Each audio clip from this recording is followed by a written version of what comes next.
My vampire system. Episode 1. Just an Old Book. "Try not to die by tripping over yourself, Quinn," a boy shouted down the hallway, laughing uncontrollably right after. Quinn dismissed the petty mockery as he carried on walking down the school corridor. The harassment had become a daily occurrence for him, but it still bothered him just as much as it did every other day. Thus, he wasn't able to hold back his desire to retaliate. Quinn slowed down his stride and stopped. He pushed his glasses back up onto the ridge of his nose as they had slipped down from his face. Just from looking at the glasses, it was clear that he needed a new pair. One could tell that they were heavily worn. The glasses looked crooked as he wore them, and even the temples had tape covering them. He then turned around and immediately raised his middle finger, responding to the slander, "I bet you don't even know how many fingers I'm holding up." Upon hearing the taunt, the boy clenched his fist and started running towards Quinn. "You level 1 piece of crap! When are you going to learn that you don't belong in this world?" The boy placed both of his hands together, and a green ball of light started to form between them. When he was only a few meters away from Quinn, the boy threw his hands forward, and a green beam shot out from the palm of his hands. Quinn had nowhere to go, and the ray of light was too fast for him to dodge. Hence, he knew that all he could do was grit his teeth and bear the pain. As the light hit him, his body was lifted into the air and sent flying backward onto the far-end corridor wall. "What's going on?" a student among the crowd said. "Are they fighting on the last day of school?" A crowd had immediately formed outside, interested in what the commotion was all about. One of the female students ran over to the wall's damaged part to check on the assaulted student's safety. As the dust started to settle down, Quinn's slightly curly black hair slowly came into view. When the smoke eventually cleared up, the female student finally saw who it was. She instantly backed away and continued on with her business as if nothing happened. The moment that the female student had returned to her friends, he could see that they were laughing at her. "I can't believe you tried to help him." "I didn't see who it was," the girl retorted, her cheeks flushed. After that, Quinn stood up and lifted his glasses that were thrown onto the floor. To his dismay, one of the hinges had fallen off once again. Instead of wearing the worn-out pair, he let it hang on his hand. Damn it, not again. It was the last day of school for Quinn, so he hoped that someone wouldn't try anything with him. He was sick and tired of their doings, but he wasn't the type to ignore those either. He had seen people who had chosen to keep their heads down and tolerate the harassment. However, their treatment was far worse than what he received. He didn't bother to stay at school like the rest of the students. He picked up his broken glasses and proceeded to leave school. As he walked past, he saw the students having conversations among themselves in their circles. Some were laughing, while some had tears, thinking it was the last time they would ever see each other again. However, Quinn wasn't a part of any of that, and he didn't want to be. Cliques would not welcome him anyway. He was the weird one. When he finally arrived home, he immediately went to work. Living in a single-bedroom apartment with just enough space to fit a single bed and desk was enough for him. A TV was mounted on the wall, but Quinn would merely use it as a background noise source and didn't watch anything. The apartment was provided to him by the government, since he had no living relatives and was only 16 years of age. On top of his bed was a single suitcase that contained all of his belongings that were neatly packed. He walked towards a cabinet, immediately pulling a drawer open which accommodated a single book. It was a large and thick hardbound book, weighing about half a kilo. The front cover of the book was in a color that mimicked a lighter shade of blood. In the center, the lonesome fronts of an upper and lower jawbone could be seen, both colored in the swampy shade of brown. The upper jaw sort of had 4 separated fangs. Meanwhile, the lower one had 2 sharp teeth on the 2 far ends on the overhead and 5 evenly spaced underneath. "Let's try again today," Quinn said as he lifted the book and placed it on top of the desk. He then quickly went to his bag to pull out a little test tube that was half filled with a colorless liquid. "Test 112, hydrochloric acid. Let's see how it goes."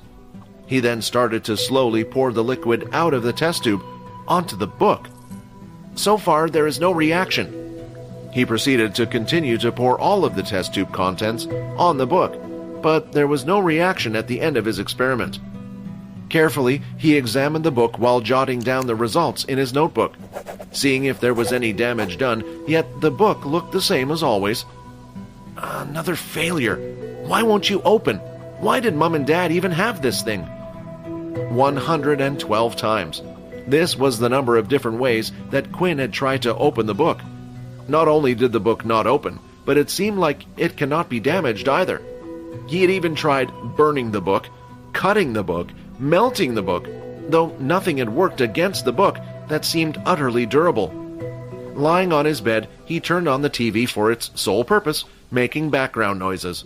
He never really paid attention to what was on. With it, the sound of other voices made him feel less lonely. Upon turning on, the TV displayed an ongoing news show. The peace treaty with the Dalki race has lasted for 5 years now, but officials are saying that tension is rising once again. Now we must prepare for another war. The mention of war had always been shown on the TV non-stop, ever since a certain day 30 years ago. The human race received a visit from the so-called Dalki. They had the physique of humans, except for their skins that were riddled with scales and the presence of tails that were similar to what the dragons had. With no real clue of why they had suddenly appeared, they immediately demanded that the human race hand over their resources and wanted to use them as slaves. Of course, the humans decided to fight back, but they quickly found out that their modern technology was useless against them. Bullets couldn't penetrate their skin, and as for tanks, well, Dalki had airships. Every individual, disregarding the gender, was told to fight for their planet, and that included Quinn's parents. The war went on for years, so he grew up not knowing what his parents looked like. When the humans were on the brink of defeat, a select group of people came forward. These people had special abilities. They began sharing their knowledge of how they obtained such power in hopes of turning the tide in the war, and thankfully, it worked. Even so, the Dalki were still strong, and a seemingly endless stalemate led to the peace treaty signed 5 years ago. Obviously enough, human greed got the better of humanity, and instead of sharing these powers with everybody else, the higher-ranked governmental officials decided to keep them for themselves. Only those with money could learn the more powerful abilities, while everyone else was left with scraps. It was something that needed to be done. Poverty had taken over the world, but people had powers and were using them uncontrollably, unlike before. Quinn was given nothing when his parents died. The government agreed to pay for his living expenses while he was still in school, but that was it. When his parents died, him being at the age of 10, an agent appeared at his doorstep and handed him a book. He was told that it was the only thing that his parents possessed, one that they passed down when they died. "Why is the world so unfair?" he uttered, lamenting about his situation. Getting out of his bed, he started sauntering towards his desk. He picked up his glasses that were still slightly broken and decided that he needed to fix them. He noticed that one of the lenses was slightly out of place, and he tried to punch it back into its frame. "Come on, just get in!" he shouted as he tried to forcefully fix the glasses. The frustration he had been bottling up was on his face as he struggled furiously with the lens. Unfortunately, the lens suddenly crumbled into pieces. One of the shards of plastic even created a deep gash in his thumb. He screamed and kicked at the table. "Why does the world hate me?" After a while, he calmed down and started to clean up the little pieces of glass, noticing that a piece had landed on top of his book. As Quinn removed the piece of glass, a drop of blood from his thumb landed on top of the book. The object plastered on the center of the book started to glow, and suddenly the book began to float, hovering until it was on eye level with Quinn. Quinn darted back and away from it. The glow from the book made his room look emptier with the little bed at the corner and the solitary seat beside it. What the hell is happening? The book started to emit a blinding radiance as it shook uncontrollably. A few seconds later, it finally opened up. Pages after pages were being turned. Quinn couldn't take his eyes off of the shining book. It was as if he was in a deep trance. The words written on the pages of the book weren't in any language that he had ever seen before. Nevertheless, for some reason, he felt like he could understand it. When the book reached its last page, it started to disappear, gradually turning into dust. At the same time, his body suddenly felt weak. Quinn's vision was starting to fade, and with that, his eyes pulled shut. But just before he passed out, there was a single message that he heard. "Congratulations, you have been granted the Unable to maintain consciousness long enough to hear the final words, Quinn duly passed out.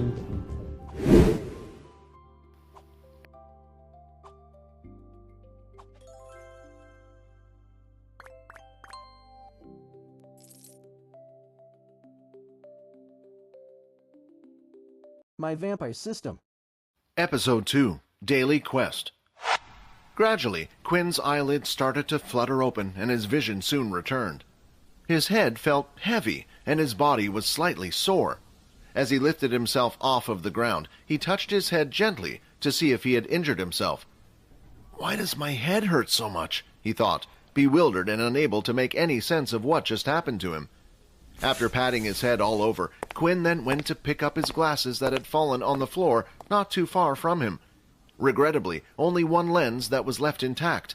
Still, Quinn put the glasses on out of habit. He felt a little disoriented and his vision became slightly blurry. He took them back off and noticed that his vision only turned hazy when he put the glasses on. "Wow," he thought, before he quickly rushed to his desk to grab a pencil. He proceeded to draw the letter A on the wall and stepped back. He continued to move back until his back had hit the wall that was on the other side of the room. The figure A was still there, and he could see it clearly. "What? But how?" Quinn said slowly, mind blown. He was still trying to make sense of what had happened to him. Somehow, Quinn's vision was now perfect. He had lived his whole life with terrible eyesight, but strangely, he could now see clearly. His mind started flashing images of the events that led to his passing on the ground. The more the memories flooded his mind, the more one thing stood out: the book. When Quinn surveyed the room, he felt panic building up in him. The book was missing. The book! Where the hell's the book? He looked everywhere for the book, yet he couldn't find it. It couldn't have gone missing in such a small room, so its disappearance was baffling. "Where's the damn book?" he lamented. He imagined the book at one corner of the room, hidden and out of sight, somehow living and silently enjoying his misery. "Maybe it's like my socks. They go missing all the time." Don't be stupid. This is a book we're talking about, not a sock," he muttered, trying to reason the uncanny comparison. Quinn tried to think hard about what had occurred a few moments before he collapsed. He took his mind back, moment by moment. Then he suddenly remembered the book hovering in the air. Then, just before closing his eyes, he heard a few words. What was it? He thought. A type of system message? As soon as Quinn said those words, a status screen appeared right before his eyes. User, Quinn Talon. Race, human. Level, 1. 0 of 100 experience. HP, 10 of 10. Strength, 10. Agility, 10. Stamina, 10. Whoa, Quinn said. It was like the old games people used to play all the time when the Earth was not in danger of being overrun by some alien creatures. Quinn noticed that, on the status screen, there were more tabs that were placed on the top. Accordingly, even without doing anything and just by reading the tabs in his head, the screen automatically switched to the Skills tab. Skills. 0 skill points available. Skill locked. Skill locked. It was strange, but he played along, curiosity fueling him. His life was normally characterized by boredom, as he had no friends and was the loneliest child in the school.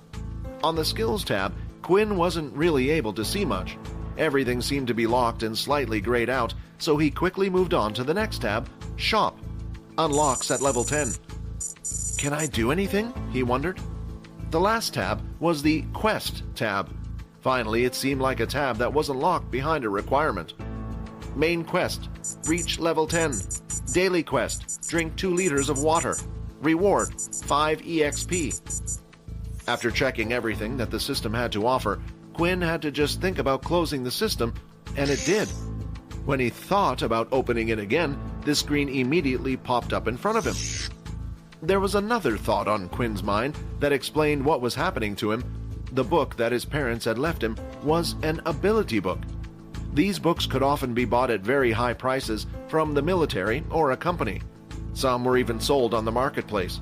He had never seen any of such books, but only heard of them in whispers of fellow students that would have nothing to do with him.